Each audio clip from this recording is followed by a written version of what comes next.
Wayne, Mark, congratulations. You fellas have made it into the final round of this competition. Now we're sending you back to your home forges to recreate an iconic weapon from history. And that weapon is... Show me a falchion. a falchion. Yeah. Yeah. Good luck. We'll see you in 4 days.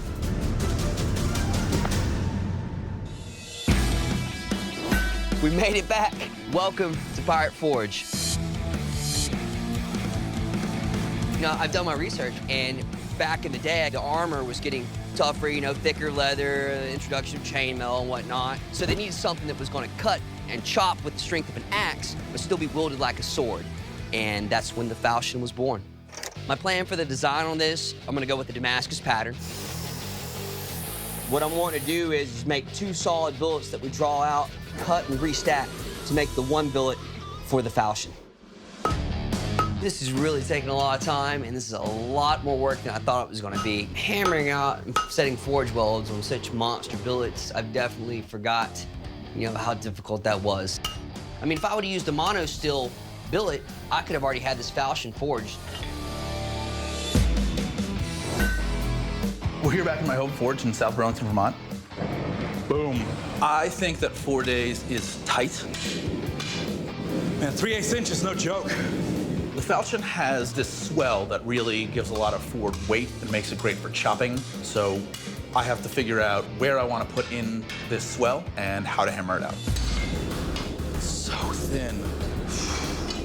I finally get this swell drawn out, and it is just way too thin. And I'm not even close to 3 inches. So I'm pretty nervous about the structural stability of what I'm making. Ugh. So I am just going to start on a second swell. I'm giving up on this flare because it's just too thin, and I still have enough metal back here to make it work.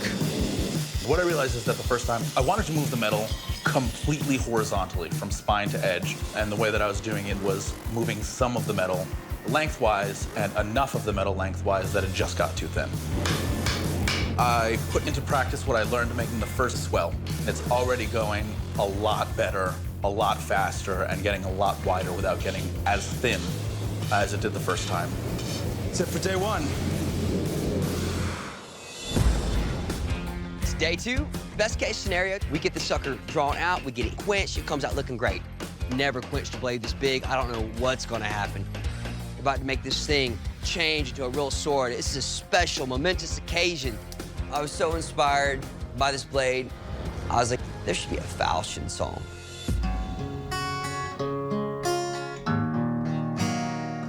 It was born of blood and war, half axe and half sword. You will surely lop off your head. I just made me a falchion. Yes, a blade has been born. That blade came out super straight as an arrow. Fantastic. Looks like those candles and all the stuff we did sure enough worked. The morning of day 2, and I'm going to start on my crossguard.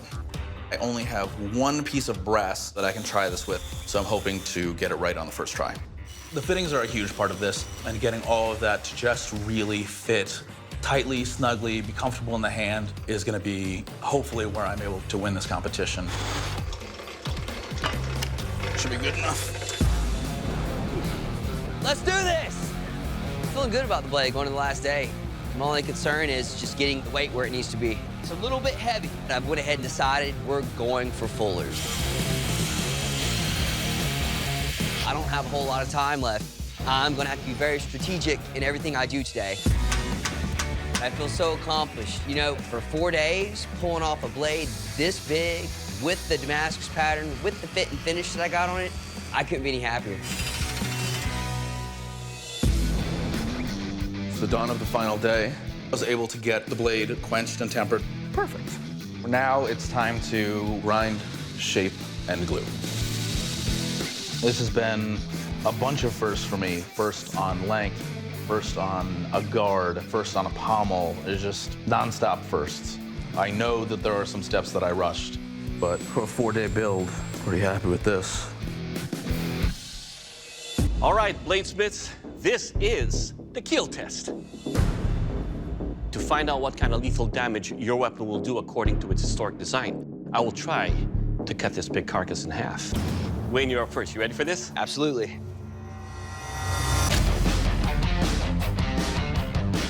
Oh, man. One and done. Well now. All right, Wayne, your falchion is beautiful. It is sharp. It cut through the spine and all the way through the pig. It's a little bit heavier for a one-handed weapon, but it is well balanced. Overall, sir, it will kill. Awesome. All right, Mark, your turn, sir. Are you ready? Let's give it a shot.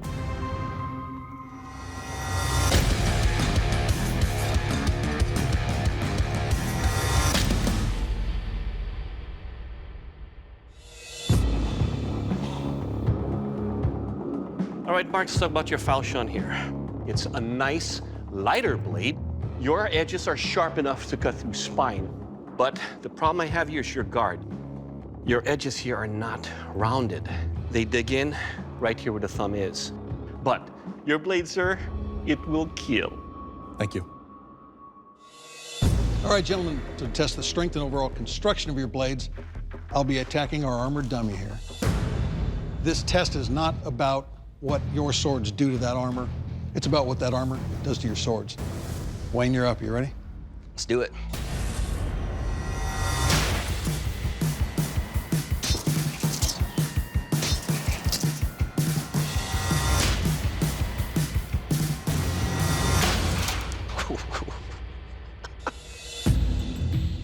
First off, Wayne, your edge has taken some small chips, some small rolls, but it's very, very minor damage. There's still a sharp edge here. All in all, it held up beautifully. All right, thank you. So, Mark, I gotta ask, what's with the shirt? I got married in this shirt, actually. It's, you know, it's my formal wear. All right. Well, you ready for the test? I am. Okay.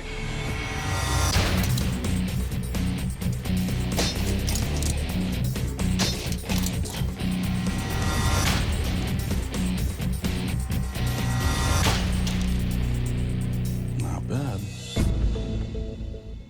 All right, so first off, the blade is still solid. You did get some minor rolling, but the blade still has an edge. Down here's the problem. Your guard, these edges are not just square, they're sharp. But the blade held up. Good job. Thank you. All right, bladesmiths, now it's time to find out if there's any sharpness left to your weapons. To test the edge of your weapon, I'm gonna cut through this gauntlet of sandbags. Wayne, you're up first. You ready for this? Oh, yeah.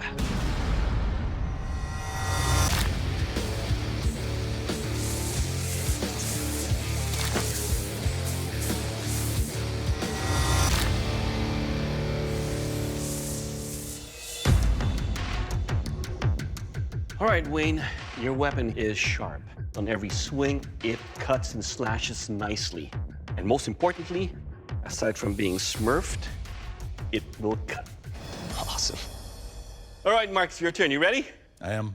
Let's have fun.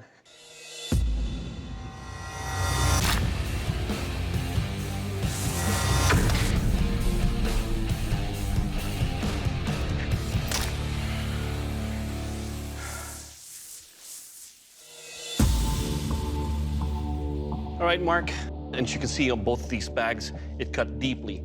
On the second bag, on the swing back over there, it must have hit a dull spot. It did rip parts of the bag, but it didn't cut all the way in. But overall, it is sharp, and it will cut. Thank you. Wayne, Mark, it was a tight decision. Wayne, congratulations. You're the Forged in Fire champion. Mark, unfortunately, your blade didn't make the cut.